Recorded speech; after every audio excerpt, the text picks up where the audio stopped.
परिषद वाले साथ वाली बिल्डिंग में प्रोग्राम कर रहे थे। वो लोग कर सकते हैं, हम लोग नहीं कर सकते। आप देखिए ना प्लीज, आप पूरे कैमरा में रिकॉर्ड करके दिखाइए। हमारे जब यहाँ पे जय भीम के झंडे लगे थे छोटे छोटे, उनको कैसे उखाड़ के फेंका। तो बाकी होर्डिंग्स, बाकी बैनर्स कैसे लगा कैमरा, वो दोनों रहे कैमरा। उधर क्यूज पकड़ा गया वो बताएंगे, और पुलिस वाले बताएंगे जिन्होंने हमें ये चीज बताई है कि हाँ ये वाइस चांसलर के इशारे पे होता। मैंने पूछा वाइस चांसलर ने फाड़ी, किसने फाड़ी? हाँ वो खुद आई थी। हमने कहा किसने? आपके पास एक प्रूफ है इस चीज का? क्या? हमें नहीं पता, वो बात करना हमसे बंद कर दी। तो इसका मतलब इनको पता है, इनको बताया गया था। यहाँ पे सर इनकी इतनी, या तो इनकी इतनी हिम्मत है, वो कैमरा से पता चल जाएगा ना। आरएसएस और बीजेपी का असली चेहरा दिल्ली यूनिवर्सिटी से बेनकाब होकर पूरे देश में जाएगा कि ये ऐसे ऐसे गंदे घिनौने काम कर रहे हैं। महिलाओं के साथ पैसे लेके कॉलेजेस के अंदर ये सब चल रहा है। पढ़ाई लिखाई नहीं चल रही है आरएसएस और बीजेपी के राज में। ये अभी 2 कॉलेज खुले हैं पड़ोस में हैं, दौलतराम, रामजस, उसके बाद हिंदू, उसके बाद स्टीफंस, उसके बाद ये सब, ये सारे कॉलेजों में के अंदर जो गंदे घिनौने काम आरएसएस और बीजेपी ने पिछले 10 साल में शुरू किए हैं वो सब बेनकाब होंगे। आप सब लोग देखेंगे।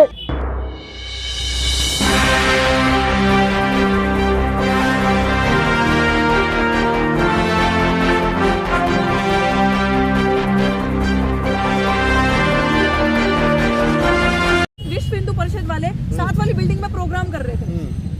वो लोग कर सकते हैं, हम लोग नहीं कर सकते। आप देखिए ना प्लीज, आप पूरे कैमरा में रिकॉर्ड करके दिखाइए। हमारे जब यहाँ पे जय भीम के झंडे लगे थे छोटे छोटे, उनको कैसे उखाड़ के फेंका। तो बाकी होर्डिंग्स, बाकी बैनर्स कैसे लग सकते हैं? आप कैसे प्रूफ करोगे कि वाइस चांसलर के इशारे में फाड़ा जाए? बिल्कुल, आप एक तो प्रूफ, वो रहा कैमरा, वो दोनों रहे कैमरा। उधर क्यूज पकड़ा गया वो बताएंगे, और ये पुलिस वाले बताएंगे जिन्होंने हमें ये चीज बताई है कि हाँ ये वाइस चांसलर के इशारे पे होता। मैंने पूछा वाइस चांसलर ने फाड़ी, किसने फाड़ी? हाँ वो खुद आई थी। हमने कहा किसने? आपके पास एक प्रूफ है इस चीज का? क्या? हमें नहीं पता, वो बात करना हमसे बंद कर दी। तो इसका मतलब इनको पता है, इनको बताया गया था। यहाँ पे सर इनकी इतनी, या तो इनकी इतनी हिम्मत है, वो कैमरा से पता चल जाएगा ना सर सारी चीजें। हमने तो उस दिन आपके सामने फोटो लगाई थी, उसकी तो सारा प्रूफ हमारे पास है, सारी रिकॉर्डिंग हमारे पास है, हमारे पास सारा सबूत है। अभी साथी आशुतोष बताएंगे। अभी भी वहाँ पर अभी भी फोटो के फटे हुए फोटो के थोड़े से वहाँ पर अंश हैं। बिल्कुल अंश है। आपको जूम करके दिखा दिया हमने। बताओ, आपने 112 पे कॉल करा भी? क्या 112 पे कॉल किया? क्या कह रही है पुलिस? 112 पे कॉल किया, अभी रिस्पॉन्स नहीं आया है। देखो बात हो गई है कि हम अभी आ रहे हैं और लोकेशन बता दिए। उस दिन हम सबके सामने अनाउंस करके बाबा साहब अम्बेडकर की फोटो लगा गए थे। उन्होंने जानबूझ के ये काम कल वाइस चांसलर कहने पे किया गया है कि जानबूझ के बाबा साहब अम्बेडकर की फोटो फाड़ दी गई। इस यूनिवर्सिटी में एक तरीके से यहाँ आरएसएस की शाखा और सब चीज है, मान्यता है, लेकिन बाबा साहब अम्बेडकर जो सिंबल ऑफ नॉलेज है, भारत में Indian father of Indian constitution है, वो तमाम एक शोषित और जो वंचित तबके बहुत बड़े उनके सुधारक है, समाज सुधारक है, मसीहा है। तो उनको उनकी फोटो फाड़ देना, ये आइडिया ऑफ नॉलेज किसकी है? अम्बेडकर साहब की है ना। उनकी फोटो यूनिवर्सिटी हटा देना, ये कैसी यूनिवर्सिटी हो गई है? कैसी यूनिवर्सिटी हो गई? आप आशुतोष हैं, छात्र नेता हैं। लेकिन मैं इससे पहले एक बात बोलना चाहती हूँ सारे मीडिया के साथियों से कि प्लीज अभी थोड़ी देर रुकिएगा। और यहाँ पे हमें तो हटाया ना 144 का नोटिस देके, वहाँ पे देखिएगा अभी थोड़ी देर में शाखा लगेगी और आपको रुक के वो कवर करना पड़ेगा। वो हमने कई बार दिखाया है, लेकिन इसके साथ आपको लगाना पड़ेगा कि आज हमारी, आपने कल देखा क्या दुर्दशा करी थी पुलिस वालों ने, सब वीसी ने, वाइस चांसलर ने अपने गुंडे भेज के। अब आप उस तरफ देख लीजिएगा, लॉ फैकल्टी की तरफ जाएंगे, पुराना इस तरफ ओल्ड लॉ फैक्ट, वहाँ पे देखिए आप कैसे भगवा झंडे लगे हैं। यहाँ पे जाकर देखिए आप न्यू लॉ फैक्ट, उसके बाहर भी भगवा झंडे लगे हो। हमारा बैनर क्यों नहीं रह सकता? बाबा साहब की फोटो क्यों नहीं रह सकती? ऐसा क्या बड़ा अपराध किया हमने? और बाबा साहब की फोटो फाड़ना इतना बड़ा क्राइम, और ये अपमान अब नहीं सहेंगे। उसके लिए ना धरना कर सकते। अब पहले शुद्धिकरण करो, फिर बाबा साहब की फोटो फाड़ो, फिर हमें लाठियां मारो। इसीलिए पैदा हुए हैं क्या हम? इसीलिए सारी चीजें देखेंगे क्या हम संविधान को बचाने की बात कर रहे हैं, लट खाओगे। अगर एक हिंदू राष्ट्र की बनाने की बात करते हो आप, तो सब अच्छा है, हिंदू राष्ट्र बनना चाहिए। यूनिवर्सिटी को भगवाकरण कर दो। यूनिवर्सिटी सेकुलर है कि नहीं है? इन्होंने खत्म कर दिया सब कुछ। हम नहीं झेलेंगे, हम नहीं होने देंगे। हमारी नस्लें कहाँ जाएंगी? इनके तो बच्चे आके पढ़ेंगे, पढ़ के विदेश जाएंगे, हमारे बच्चे क्या गटर में जाएंगे दोबारा? इसलिए हम यहाँ पे बैठे, हालेंगे लाठी सब चलेगा अपने शरीर पे, लेकिन अपनी आने वाली नस्लों के लिए ये रास्ते ऐसे नहीं छोड़ के जाएंगे। हम यहीं रहेंगे, यहीं गाड़ेंगे झंडा। और कौन से लोग हैं जिनको बाबा साहब से इतनी नफरत है कि फोटो से भी उनको घृणा? फोटो तक वाइस चांसलर, ये जो जिनके अंदर खाकी के अंदर भगवा, ये पुलिस वाले, रजिस्ट्रार सविता रॉय जो एक रणवीर सेना की सबसे बड़ी गैंगस्टर है, उसको, फिर अब रजनी अभी, ये सब लोग इसीलिए तो रजिस्ट्रार के बारे में कहा जा रहा है। सोशल मीडिया पे खबर है कि कल आपको बुलाकर के नौकरी ऑफर की उन्होंने। सोशल मीडिया पे खबर है, बहुत अच्छी बात है। हम लोग क्या करते हैं ना, ये आप पर्सनालिटी देख रहे हैं साथ खड़े हो, इसीलिए हम लोग फेयर एंड जस्ट हमें बिलीव करते हैं। इसीलिए जब हम अंदर गए, हमने बाहर दरवाजे से ही वीडियो रिकॉर्डिंग स्टार्ट करी थी और आपको हम बताएंगे कि हमने कल प्रेस कॉन्फ्रेंस करनी थी, लेकिन प्राचा साहब की थोड़ी तबीयत ढीली है, तो आज कोर्ट में भी हियरिंग थी, पूरी टीम वहां से आ रही है, हमारे पास पूरी वीडियो रिकॉर्डिंग है, हम कितना डेलीगेशन यहाँ से गया था और हम क्या बात करके आए, और डॉक्टर ऋतु का मुद्दा कहाँ है वहाँ पे आप देखोगे, डॉक्टर ऋतु का मुद्दा कौन से नंबर पे आप देखोगे, ये सारी चीजें कि नौकरी मांगी, ये सबके लिए न्याय मांगा, ये सबके लिए जिनकी थाली से ये तो सच्चाई है ना कि कॉलेज प्रशासन की तरफ से आपको नौकरी ऑफर की गई, आप मना करके चले आए?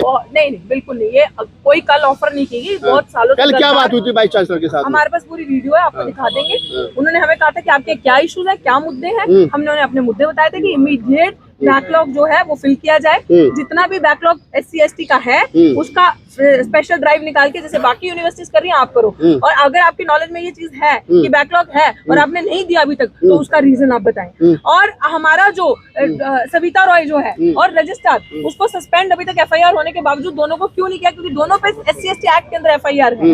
अगर आपने नहीं किया तो उसका रीजन दीजिए, और आप कब कर रहे हैं ये बताइए, क्योंकि उसके ऊपर चार्जशीट भी जमा हो गया क्रिमिनल के ऊपर, क्रिमिनल सविता, क्रिमिनल चार्जेस होने के बावजूद डॉक्टर सविता रॉय बाहर गई विदेश में, क्या ये आपके नॉलेज में था? क्या वो किसी ऑफिशियल काम से बाहर गई थी? क्या ये आपके नॉलेज में? अगर नहीं है तो इसका रीजन दीजिए। फिर उसके बाद ऐसे फैकल्टीज की रामदास कॉलेज में अपॉइंटमेंट्स हुई हैं, और बाकी कॉलेज, एक एग्जांपल दे रही हूँ मैं, जिनके 4 फोर्ज आधार कार्ड है, फेक आधार कार्ड, तो क्या ये आपके नॉलेज में है? क्योंकि इनके नॉलेज में था। 2 महीने उनके इंटरव्यू पे स्टे लग गया था, फिर क्लियर कर, इंटरव्यू लेके उनकी नौकरी पे स्टे लग गया था, फिर क्लियर कर दिया था। और उनका जो कॉल रिकॉर्ड, बहुत सारी चीजें हमारे ऑफिस में हमारे पास आई हैं, उन लोगों ने हमें अप्रोच किया। तो यहाँ पे मैंने कल क्या कहा था, क्राइटेरिया क्या है दिल्ली यूनिवर्सिटी में आज नौकरी पाने का, या तो ये, या तो वुमेन अगर आप हो तो आपको अपने साथ समझौता करना पड़ेगा। रात को 1:30 बजे से लेकर 2 बजे तक, सुबह 4:30-5 बजे तक कॉल एक्सचेंज हुए बिटवीन द गर्ल जो अपॉइंट हुई है as a permanent faculty and the chairman of the college. Is this the criteria to get a job in DU? Do you think that we women now need to choose this road to get a job in the one of the affiliated premium university of India? हमें ये करना पड़ेगा। ये यहाँ पे मिसाल खड़ी कर रहे हैं, गुंडे, गद्दार, मवाली, ये सेक्सुअली हरास करेंगे, वुमेन को मोलेस्ट करेंगे, हम बर्दाश्त करेंगे। और इसी चीज को लेकर अम्बेडकर से क्यों नफरत है? क्योंकि अम्बेडकर हमें वो राइट देता है कि बात करने की, अम्बेडकर हमें राइट देता है सवाल करने के लिए। धाराओं का गलत इस्तेमाल करना आज कोर्ट के अंदर क्यों बोलती बंद हो गई थी इन्हीं पुलिस वालों की, वो वकील साहब आपको अच्छे से बताएंगे, क्योंकि भाई साहब झूठ के सर पैर नहीं होते। तो आपकी बात नहीं मानी गई कल वाइस चांसलर ने? कोई बात नहीं मानी अभी? वाइस चांसलर मानेगा कैसे? एक झूठा कैसे मानेगा? उन्होंने कहा कि हमें टाइम चाहिए, कितना टाइम का कुछ नहीं पता। और आप उसके बाद देख लो, क्योंकि हमारे सवाल इतने ताकतवर थे, हमारे सवाल इतने सही और जेन्युइन थे, वो उन सवालों से डरते जैसे इनके आका मोदी डरते हैं। उन सवालों से मैंने नहीं, पूरी बात सुनी, उन सवालों से वो डरे। फिर वाइस चांसलर इंक्लूडिंग रजनी अब्बी, हमें तो वाइस चांसलर रजनी अब्बी कौन है? सुनिए, प्रॉक्टर दिल्ली यूनिवर्सिटी की जो BJP की मेयर है, उसने तो मना कर दिया, हमें वाइस मेयर थी, उसने तो मना कर दिया हमसे मिलने के लिए वाइस चांसलर। उसने अपना एक किसी को ड्यूटी अपॉइंट की थी, और डीन ऑफ स्टूडेंट वेलफेयर उसने मिले। बट आप सोचिए कि जब डीन ऑफ स्टूडेंट वेलफेयर दोबारा हमारे पास आए तो उन्होंने हमें बताया ये बात कि हाँ मैं तो अभी मिल के आया उनसे आप मिल सकते हो। यहाँ पे RSS के जो लोग हैं उनसे आप मिल सकते हो, आप हमसे नहीं मिल सकते, आप हमारी बात नहीं करते। और ये मैं आपको क्यों बता रही हूँ आपकी इन्फॉर्मेशन के लिए, कि जब इन्होंने हमें उसके बाद पुलिस वालों को अंदर बुला के ऑर्डर दिए गए, संघ से ऑर्डर आए, इनके ऑर्डर आए कि मारो इनको लाठी और इनको भगाओ। और स्ट्रैटेजी देखिए, हमारे वकीलों को साइड पे जितनी भी हमारी टीम थी, प्राचा साहब जो कन्वीनर थे, जो कल उस मुहिम के करता दरबार, उनको साइड पे बुला के, जितने भी और लीडर्स थे साइड पे बुला के बात कर रहे थे। I was also standing there listening, और पीछे से हमारे लोगों पे पथराव करना शुरू कर दिया पुलिस ने। पुलिस पीछे से जय श्री राम के नारे लगा रही, कैन यू बिलीव दैट? और पीछे ही विश्व हिंदू परिषद का प्रोग्राम हो रहा था।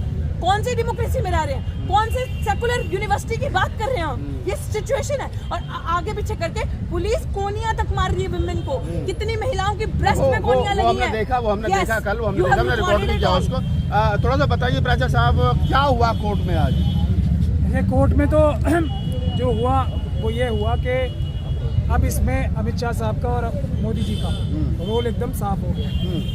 दिल्ली पुलिस के जो सबसे शार्प, सबसे बड़े लॉयर हैं, उनको आज एंगेज किया गया है। जैसे ये जिनको आमतौर पे ऐसे केसेस में एंगेज किया जाता है जो कि एंटी नेशनल केस के होते हैं, UAPA के केसेस होते हैं, या कोई बहुत बड़े क्राइम के केस होते हैं, उनको जो पुलिस है अपना वकील करके लाई है। लेकिन और भी उससे मज़ेदार बात क्या है, आप पूरे देश में सबको पता है कि सरकार का काम, स्टेट यानी कि सरकार का काम क्या होता है, कोई सिटीजन पुलिस स्टेशन में जाके एफआईआर कराने आए तो उसकी एफआईआर दर्ज करें। लेकिन दिल्ली की जो गवर्नमेंट है, जो सरकार है, उसने स्टेट के तौर पे स्टेट का वकील इन दिल्ली पुलिस के वकील को बनाया है, वो एडिशनल पब्लिक प्रोसिक्यूटर।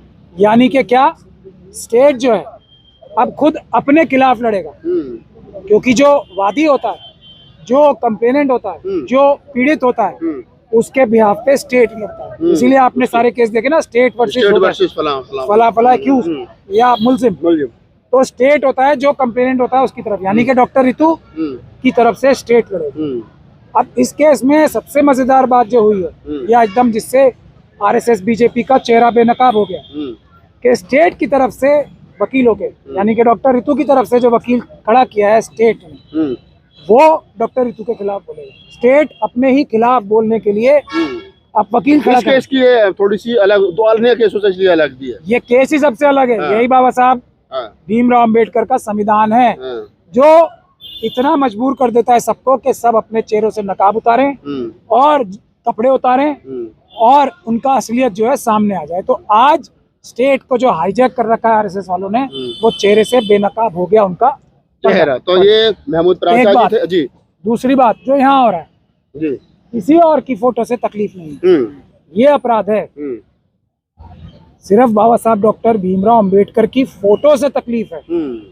50 आप खुद जाके देख सकते हैं, सिर्फ एक ही फोटो से तकलीफ है, इसीलिए SC/ST एक्ट का केस।